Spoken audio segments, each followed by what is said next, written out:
Hello ಕನ್ನಡಿಗ ಶರಣು ಶರಣಾರ್ಥಿ ಪ್ರೀತಿಯ ಸ್ನೇಹಿತರೆ, ಇವತ್ತಿನ ನಮ್ಮ ಒಂದು ಜಾಬ್ ಸರ್ಚಿನಲ್ಲಿ ಏನು ವಿಶೇಷ ಮಾಹಿತಿ ಅಂತ ಹೇಳಿದ್ರೆ, ನಬಾರ್ಡ್ ರಿಕ್ವೈರ್ಮೆಂಟ್ 2025 ಅಂದ್ರೆ national bank for agriculture and rural development NABARD ಇಂದ ಡೆವಲಪ್ಮೆಂಟ್ ಅಸಿಸ್ಟೆಂಟ್ ಹುದ್ದೆಗಳ ಭರ್ತಿ ಮಾಡಲು ಅರ್ಹ ಹಾಗೂ ಆಸಕ್ತ ಅಭ್ಯರ್ಥಿಗಳಿಂದ ಅರ್ಜಿಗಳನ್ನು ಆಹ್ವಾನಿಸಲಾಗಿದೆ. ಹುದ್ದೆಗಳ ಭರ್ತಿಗೆ ಸಂಬಂಧಿಸಿದಂತೆ ಹುದ್ದೆಗಳ ಸಂಖ್ಯೆ, ಕರ್ತವ್ಯ ಸ್ಥಳ, ಶೈಕ್ಷಣಿಕ ಅರ್ಹತೆ ಮತ್ತು ಅರ್ಜಿ ಸಲ್ಲಿಕೆ ದಿನಾಂಕ, ಹುದ್ದೆಗಳ ಬಗ್ಗೆ ಮಾಹಿತಿ, ಓವರಾಲ್ ಆಗಿ ಫುಲ್ ನೋಟಿಫಿಕೇಶನ್ ವಿವರವನ್ನು ನಾನು ನಿಮಗೆ ಈ ವಿಡಿಯೋದಲ್ಲಿ ಮಾಹಿತಿ ಕೊಡ್ತಾ ಇದ್ದೀನಿ, ಗಮನಿಸಿ. ಅದಕ್ಕಿಂತ ಮುಂಚಿತವಾಗಿ ಯಾರೆಲ್ಲ ನಮ್ಮ ಯೂಟ್ಯೂಬ್ ಚಾನಲ್ಗೆ ಮೊದಲ ಬಾರಿ ಭೇಟಿ ನೀಡಿದರೆ ಸಬ್ಸ್ಕ್ರೈಬ್ ಜೊತೆಗೆ ಬೆಲ್ ಐಕನ್ ಕ್ಲಿಕ್ ಮಾಡೋದನ್ನ ಮರಿಬೇಡಿ. ಯಾಕಪ್ಪ ಅಂದ್ರೆ ಪ್ರತಿನಿತ್ಯ ನಾವು ಕೇಂದ್ರ ಸರ್ಕಾರ ಮತ್ತು ರಾಜ್ಯ ಸರ್ಕಾರದ ಹೊಸ ಹೊಸ ಉದ್ಯೋಗ ಮಾಹಿತಿ ಕೊಡಲಿಂದ ತಪ್ಪದೆ ನಿಮಗೆ ನೋಟಿಫಿಕೇಶನ್ ಬರಲಿದೆ.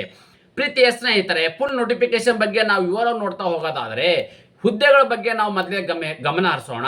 ಡೆವಲಪ್ಮೆಂಟ್ ಅಸಿಸ್ಟೆಂಟ್ ಮತ್ತು ಡೆವಲಪ್ಮೆಂಟ್ ಅಸಿಸ್ಟೆಂಟ್ ಹಿಂದಿ ಇರ್ತಕ್ಕಂಥ ಹುದ್ದೆಗಳ ಅರ್ಜಿಗಳನ್ನು ಆಹ್ವಾನಿಸಲಾಗಿದೆ. ಕರ್ತವ್ಯ ಸ್ಥಳ ಎಲ್ಲಿಯಪ್ಪ ಅಂತಂದ್ರೆ ಹುದ್ದೆಗೆ ಆಯ್ಕೆಯಾದ ಅಭ್ಯರ್ಥಿಗಳು ಭಾರತದೆಲ್ಲೆಡೆ ಕೆಲಸವನ್ನ ನಿರ್ವಹಿಸಬೇಕಾಗುತ್ತೆ. ಅದೇ ರೀತಿ ಖಾಲಿ ಇರ್ತಕ್ಕಂಥ ಹುದ್ದೆಗಳ ಸಂಖ್ಯೆ ಎಷ್ಟುಪ್ಪ ಅಂತಂದ್ರೆ ಒಟ್ಟು ಇಲ್ಲಿ 162 ಹುದ್ದೆಗಳ ಅರ್ಜಿಗಳನ್ನು ಆಹ್ವಾನಿಸಲಾಗಿದೆ. ಎಷ್ಟಿರ್ತಕ್ಕಂಥದ್ದು 162 ಹುದ್ದೆಗಳ ಅರ್ಜಿಗಳನ್ನು ಆಹ್ವಾನಿಸಲಾಗಿದೆ, ಕರ್ನಾಟಕವು ಸೇರಿದಂತೆ. ಅದೇ ರೀತಿ ಹುದ್ದೆಗಳು ಮತ್ತು ಇಲ್ಲಿ ಹುದ್ದೆಗಳ ಸಂಖ್ಯೆ ಅಂದ್ರೆ ಯಾವೆಲ್ಲ ಒಂದು ಹುದ್ದೆಗಳು ಕರೆದಿದ್ದಾರೆ, ಹುದ್ದೆಗೆ ಅನುಗುಣವಾಗಿ ಎಷ್ಟು ಹುದ್ದೆಗಳು ಕರೆದಿದ್ದಾರೆ ಅಂತ ನಾವು ಮಾಹಿತಿ ನೋಡೋದಾದ್ರೆ, ಡೆವಲಪ್ಮೆಂಟ್ ಅಸಿಸ್ಟೆಂಟ್ ಇರ್ತಕ್ಕಂಥವರಿಗೆ 159 ಹುದ್ದೆಗಳ ಅರ್ಜಿಗಳನ್ನು ಆಹ್ವಾನಿಸಲಾಗಿದೆ. ಎಷ್ಟಿರ್ತಕ್ಕಂಥದ್ದು ಡೆವಲಪ್ಮೆಂಟ್ ಅಸಿಸ್ಟೆಂಟ್ ಇರ್ತಕ್ಕಂಥವರಿಗೆ 159 ಹುದ್ದೆಗಳ ಅರ್ಜಿಗಳನ್ನು ಆಹ್ವಾನಿಸಲಾಗಿದೆ. ಡೆವಲಪ್ಮೆಂಟ್ ಮತ್ತು ಅಸಿಸ್ಟೆಂಟ್ ಹಿಂದಿ ಹುದ್ದೆಗೆ ಸಂಬಂಧಪಟ್ಟ ಅಭ್ಯರ್ಥಿಗಳು 3 ಹುದ್ದೆಗಳ ಅರ್ಜಿಗಳನ್ನು ಆಹ್ವಾನಿಸಲಾಗಿದೆ. ಅದೇ ರೀತಿ ಇನ್ನೊಂದೇನಪ್ಪ ಬಹು ಮುಖ್ಯವಾಗಿ ಅಪ್ಪ ಅಂದ್ರೆ ಶೈಕ್ಷಣಿಕ ಅರ್ಹತೆ, ಅಂದ್ರೆ ಈ ಒಂದು ಹುದ್ದೆನ ಪಡೆದುಕೊಳ್ಳಬೇಕಾದ್ರೆ ಯಾವೆಲ್ಲ ಒಂದು ಕ್ವಾಲಿಫಿಕೇಶನ್ ಅನ್ನ ಹೊಂದಿರತಕ್ಕಂಥ ಅಭ್ಯರ್ಥಿಗಳು ಈ ಒಂದು ಹುದ್ದೆಗೆ ಅರ್ಜಿಗಳನ್ನು ಸಲ್ಲಿಸಿ ಹುದ್ದೆಯನ್ನು ಪಡೆದುಕೊಳ್ಳಬಹುದು ಅಂತ ನಾವು ಮಾಹಿತಿ ನೋಡೋದಾದ್ರೆ, ಮಾನ್ಯತೆ ಪಡೆದ ವಿದ್ಯಾಸಂಸ್ಥೆಯಿಂದ ಯಾವುದೇ ಪದವಿಯನ್ನು ಅರ್ಹತೆ ಹೊಂದಿರತಕ್ಕಂಥ ನೋಡಿ, ಯಾವುದಾದ್ರೂ ಒಂದು ಪದವಿಯಲ್ಲಿ ನೀವು ಪಾಸ್ ಆದ್ರೆ ಸಾಕು ಈ ಹುದ್ದೆಗೆ ಅರ್ಜಿಗಳನ್ನು ಸಲ್ಲಿಸಬಹುದಾಗಿದೆ.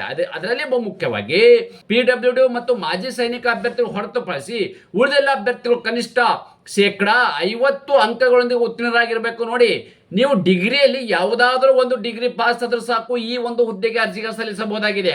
ಆದರೆ SC ST PWD ಮಾಜಿ ಸೈನಿಕ ಅಭ್ಯರ್ಥಿಗಳನ್ನು ಹೊರತುಪಡಿಸಿ ಉಳಿದೆಲ್ಲ ಅಭ್ಯರ್ಥಿಗಳು 50% ಅಂಕಗಳೊಂದಿಗೆ ಅಂದ್ರೆ 50% ನೀವು ಪದವಿ ಪಾಸ್ ಆಗಿರ್ತಕ್ಕಂಥ ಅಭ್ಯರ್ಥಿಗಳು ಮಾತ್ರ ಈ ಒಂದು ಹುದ್ದೆಗೆ ಅರ್ಜಿ ಸಲ್ಲಿಸಬಹುದು. ಅಂದ್ರೆ ಡಿಗ್ರಿ ಪಾಸ್ ಆದ್ರೂ ಕೂಡ ಎಲ್ಲರೂ ಅರ್ಜಿ ಸಲ್ಲಿಸಕ್ ಆಗೋದಿಲ್ಲ. ಮಿನಿಮಮ್ ಅನ್ನ 50% ಹೊಂದಿರತಕ್ಕಂಥ ಅಭ್ಯರ್ಥಿಗಳು ಅಂದ್ರೆ 50% ಪದವಿನ ಹೊಂದಿರತಕ್ಕಂಥ ಅಭ್ಯರ್ಥಿಗಳು ಈ ಒಂದು ಹುದ್ದೆಗೆ ಅರ್ಜಿಗೆ ಸಲ್ಲಿಸಬಹುದಾಗಿದೆ. ಯಾರೆಲ್ಲ ಹೊರತುಪಡಿಸಿ SC ST PWD ಮತ್ತು ಮಾಜಿ ಸೈನಿಕ ಅಭ್ಯರ್ಥಿಗಳನ್ನು ಹೊರತುಪಡಿಸಿ ಉಳಿದೆಲ್ಲ ಅಭ್ಯರ್ಥಿಗಳು, ಅದು ಜನರಲ್ ಕ್ಯಾಟಗರಿ ಮತ್ತು OBC ಕ್ಯಾಟಗರಿ ಸಂಬಂಧಪಟ್ಟ ಅಭ್ಯರ್ಥಿಗಳು ಪದವಿ ಜೊತೆಗೆ ನೀವು 50% ಪಾಸ್ ಆಗಿರ್ತಕ್ಕಂಥ ಅಭ್ಯರ್ಥಿಗಳು ಮಾತ್ರ ಈ ಒಂದು ಹುದ್ದೆಗೆ ಅರ್ಜಿಗಳನ್ನು ಸಲ್ಲಿಸಬಹುದಾಗಿದೆ. ಅದೇ ರೀತಿ ಈ ಒಂದು ಹುದ್ದೆನ ಪಡೆದುಕೊಳ್ಳಬೇಕಾದ್ರೆ ಯಾವ ಒಂದು ವಯೋಮಿತಿ ಒಳಗಡೆ ಇರ್ತಕ್ಕಂಥ ಅಭ್ಯರ್ಥಿಗಳು ಈ ಒಂದು ಹುದ್ದೆಗೆ ಅರ್ಜಿಗಳನ್ನು ಸಲ್ಲಿಸಬಹುದು ಅಂತಂದ್ರೆ ದಿನಾಂಕ 1/1/2026 ಅನ್ವಯವಾಗುವಂತೆ ನೋಡಿ, ಮುಖ್ಯವಾಗಿ ನೋಟ್ ಮಾಡ್ಕೊಳ್ಬೇಕಾದ್ರೆ 1/1/2026 ಅನ್ವಯವಾಗುವಂತೆ ಮಿನಿಮಮ್ ನೀವು 21 ವರ್ಷ ಇರಬೇಕು, ಮ್ಯಾಕ್ಸಿಮಮ್ 35 ವರ್ಷ. ಅಂದ್ರೆ 21ರಿಂದ 35 ವರ್ಷದ ಒಳಗಡೆ ಇರ್ತಕ್ಕಂಥ ಅಭ್ಯರ್ಥಿಗಳು ಈ ಒಂದು ಹುದ್ದೆಗೆ ಅರ್ಜಿಗಳನ್ನು ಸಲ್ಲಿಸಬಹುದಾಗಿದೆ. ಅದರಲ್ಲಿ ಮುಖ್ಯವಾಗಿ ವಯೋಮಿತಿಯಲ್ಲಿ ಕೂಡ ಸಡಿಲಿಕೆಯನ್ನು ನೀಡಲಾಗಿದೆ. SC ST ಅಭ್ಯರ್ಥಿಗಳಿಗೆ 5 ವರ್ಷ, OBC ಅಭ್ಯರ್ಥಿಗಳಿಗೆ 3 ವರ್ಷ, PWD ಅಭ್ಯರ್ಥಿಗಳಿಗೆ 10 ವರ್ಷಗಳ ಕಾಲ ವಯೋಮಿತಿಯಲ್ಲಿ ಸಡಿಲಿಕೆ ನೀಡಲಾಗಿದೆ. ಆಯ್ಕೆಯಾಗಿರ್ತಕ್ಕಂಥ ಅಭ್ಯರ್ಥಿಗಳಿಗೆ ಪ್ರತಿ ತಿಂಗಳು ಸಿಗ್ತಕ್ಕಂಥ ವೇತನ ಎಷ್ಟು ಅಂತ ನಾವು ಮಾಹಿತಿ ನೋಡೋದಾದ್ರೆ ಮಾಸಿಕ ರೂಪಾಯಿ ತಾವುಗಳು ಇಲ್ಲಿ ಗಮನಿಸಬಹುದಾಗಿದೆ. 20,700ರಿಂದ 55,700 ರೂಪಾಯಿವರೆಗೂ ವೇತನ ಸಿಗಲಾಗುವುದು. ಎಷ್ಟಿರ್ತಕ್ಕಂಥದ್ದು 27,700 ರೂಪಾಯಿ ಅನ್ನೋದೇನಿದೆ ನಿಮಗೆ ಅದು ಮೂಲ ವೇತನ ಅಂದ್ರೆ ಬೇಸಿಕ್ ಸ್ಯಾಲರಿ ಆಗಲಿದೆ. ಒಟ್ಟಾರೆಯಾಗಿ ಸಿಗ್ತಕ್ಕಂಥದ್ದು 55,700 ರೂಪಾಯಿವರೆಗೂ ನಿಮಗೆ ಪ್ರತಿ ತಿಂಗಳು ಸಿಗ್ತಕ್ಕಂಥ ವೇತನವಾಗಿದೆ. ಅದೇ ರೀತಿ ಈ ಒಂದು ಹುದ್ದೆಯನ್ನು ಪಡೆದುಕೊಳ್ಳಬೇಕಾದ್ರೆ ಆಯ್ಕೆ ಪ್ರಕ್ರಿಯೆಯನ್ನು ಹೇಗೆ ನಡೆಸ್ತಾರಪ್ಪ ಅಂತಂದ್ರೆ ಪ್ರೈಮರಿ ಪರೀಕ್ಷೆ ಒಂದು ಆನ್ಲೈನ್ ಮುಖಾಂತರ ಅಂದ್ರೆ ಒಂದು CBT ಎಕ್ಸಾಮ್ ಅಂದ್ರೆ ಕಂಪ್ಯೂಟರ್ ಆಧಾರಿತ ಎಕ್ಸಾಮ್ ನಡೆಸಲಾಗುವುದು. ಮೊದಲನೇದಾಗಿ ಇದರಲ್ಲಿ ಏನು ಯಾರೆಲ್ಲ ಕ್ವಾಲಿಫೈ ಆಗ್ತಾರೆ ಆ ಒಂದು ಕ್ವಾಲಿಫೈ ಆಗಿರ್ತಕ್ಕಂಥ ಅಭ್ಯರ್ಥಿಗಳನ್ನ ಮುಖ್ಯ ಪರೀಕ್ಷೆಗೆ, ಇದು ಕೂಡ ಆನ್ಲೈನ್ ಮುಖಾಂತರ ಇರ್ತಕ್ಕಂಥದ್ದು, ಮುಖ್ಯ ಪರೀಕ್ಷೆ ನಡೆಸಲಾಗುವುದು. ಈ ಮುಖ್ಯ ಪರೀಕ್ಷೆಯಲ್ಲಿ ಕ್ವಾಲಿಫೈ ಆಗಿರ್ತಕ್ಕಂಥ ಅಭ್ಯರ್ಥಿಗಳನ್ನ ಮೆರಿಟ್ ಆಧಾರದ ಮೇಲೆ ಅಭ್ಯರ್ಥಿಗಳನ್ನ ನೇಮಕಾತಿ ಮಾಡಲಾಗುವುದು. ಅದೇ ರೀತಿ ಇದು ಇನ್ನೊಂದೇನಪ್ಪ ಅಂದ್ರೆ ಪ್ರೈಮರಿ ಪರೀಕ್ಷಾ ಕೇಂದ್ರಗಳು ಕರ್ನಾಟಕದಲ್ಲಿ ಇರ್ತಕ್ಕಂಥ ಎಲ್ಲೆಲ್ಲಪ್ಪ ಅಂತಂದ್ರೆ ಬೆಂಗಳೂರು ಸೇರಿದಂತೆ ಬೆಂಗಳೂರು, ಬೆಳಗಾವಿ, ಹುಬ್ಬಳ್ಳಿ, ಧಾರವಾಡ, ಕಲಬುರಗಿ, ಹಾಸನ್, ಮಂಡ್ಯ, ಮಂಗಳೂರು, ಮೈಸೂರು, ಶಿವಮೊಗ್ಗ ಮತ್ತು ಉಡುಪಿ. ಇಷ್ಟು ಒಂದು ಅಂದ್ರೆ ಪ್ರೈಮರಿ ಎಕ್ಸಾಮ್ ಬರ್ತಕ್ಕಂಥ ಏನು ಕರ್ನಾಟಕದಲ್ಲಿ ಇರ್ತಕ್ಕಂಥ ಕೇಂದ್ರಗಳಿದಾವೆ ಬೆಂಗಳೂರು ಸೇರಿದಂತೆ ಇಷ್ಟು ಒಂದು ಜಿಲ್ಲೆಗಳಲ್ಲಿ ಎಕ್ಸಾಮ್ ಬರೀಕೆ ಅವಕಾಶ ಮಾಡಿಕೊಡಲಾಗಿದೆ. ಅದೇ ರೀತಿ ಅರ್ಜಿ ಸಲ್ಲಿಕೆ ವಿಧಾನ ಹೇಗೆ ಅಪ್ಪ ಅಂತಂದ್ರೆ ಎಲ್ಲಾ ಅಭ್ಯರ್ಥಿಗಳು ಆನ್ಲೈನ್ ಮೂಲಕವೇ ಅರ್ಜಿಗಳನ್ನ ಸಲ್ಲಿಸಬೇಕು. ಈ ಆನ್ಲೈನ್ ಮೂಲಕ ಅರ್ಜಿಗಳನ್ನ ಹೇಗೆ ಸಲ್ಲಿಸಬೇಕು ಎಂಬುದನ್ನ ಕುಲಂಕುಷವಾಗಿ ನಿಮಗೆ ಇಲ್ಲಿ ಮುಂದೆ ಮಾಹಿತಿ ನೀಡುತ್ತೇನೆ. ಅರ್ಜಿಯ ಶುಲ್ಕ ಬಗ್ಗೆ ಮಾಹಿತಿ ನೋಡೋಣ ಬನ್ನಿ. ಅಂದ್ರೆ ಈ ಒಂದು ಹುದ್ದೆಗೆ ಯಾವ ರೀತಿ ಒಂದು ಆನ್ಲೈನ್ ಮುಖಾಂತರ ಅರ್ಜಿ ಶುಲ್ಕ ಎಷ್ಟಿರಲಿದೆ, ಅದನ್ನು ಹೇಗೆ ಒಂದು ಅರ್ಜಿ ಶುಲ್ಕವನ್ನು ಪಾವತಿಸಬೇಕಪ್ಪ ಅಂತ ನಾವು ಕುಲಂಕುಷವಾಗಿ ಮಾಹಿತಿ ನೋಡಾದ್ರೆ SC ST PWD ಅಭ್ಯರ್ಥಿಗಳಿಗೆ 100 ರೂಪಾಯಿ ಅರ್ಜಿ ಶುಲ್ಕವಿದ್ದರೆ ಉಳಿದೆಲ್ಲ ಅಭ್ಯರ್ಥಿಗಳಿಗೆ 550 ರೂಪಾಯಿ ಅರ್ಜಿ ಶುಲ್ಕವಿದೆ. ಅಂದ್ರೆ ಉಳಿದೆಲ್ಲ ಅಭ್ಯರ್ಥಿಗಳು ಅಂದ್ರೆ ಯಾರು, OBC ಮತ್ತು ಜನರಲ್ ಕ್ಯಾಟಗರಿ ಸಂಬಂಧಪಟ್ಟ ಅಭ್ಯರ್ಥಿಗಳಿಗೆ 550 ರೂಪಾಯಿ ಅರ್ಜಿ ಶುಲ್ಕವಿದೆ.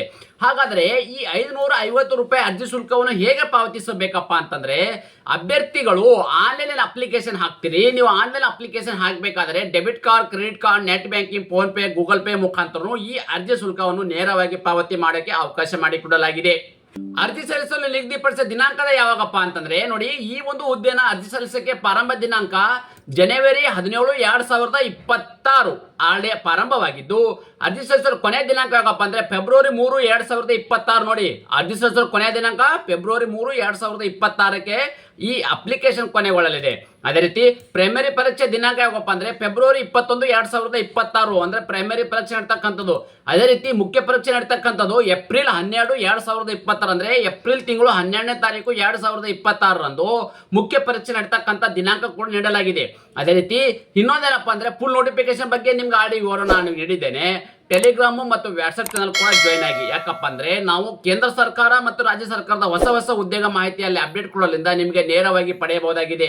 ಇನ್ನೊಂದು ಏನಪ್ಪಾ ಅಂತಂದ್ರೆ ನೀವು ಆನ್ಲೈನ್ ಅಪ್ಲಿಕೇಶನ್ ಸಲ್ಲಿಸಬೇಕಾದ್ರೆ ಅಫಿಷಿಯಲ್ ಏನು ವೆಬ್ಸೈಟ್ ಇದೆ ಆ ಒಂದು ವೆಬ್ಸೈಟ್ ಡೈರೆಕ್ಟ್ ಆಗಿ ನಾನು ಒಂದು ಯೂಟ್ಯೂಬ್ ಡಿಸ್ಕ್ರಿಪ್ಷನ್ ಬಾಕ್ಸ್ ಅಲ್ಲಿ ಲಿಂಕ್ ಅನ್ನು ಕೊಟ್ಟಿರ್ತೇನೆ. ಆ ಲಿಂಕ್ ಮೇಲೆ ಕ್ಲಿಕ್ ಮಾಡೋ ಮೂಲಕ ಈ ತರದ ಒಂದು ಅಪ್ಲಿಕೇಶನ್ ಅನ್ನ ಫಾರ್ಮೆಟ್ ಓಪನ್ ಆಗುತ್ತೆ. ಡೈರೆಕ್ಟ್ ಆಗಿ ತಮ್ಮ ಅರ್ಜಿಗಳನ್ನ ಸಲ್ಲಿಸಬಹುದು. ಈ ತರದ ಒಂದು ಉದ್ಯೋಗ ಮಾಹಿತಿ ನೀವು ಇಷ್ಟಪಡ್ತೀರಿ ಎಂದು ಭಾವಿಸುತ್ತೇನೆ.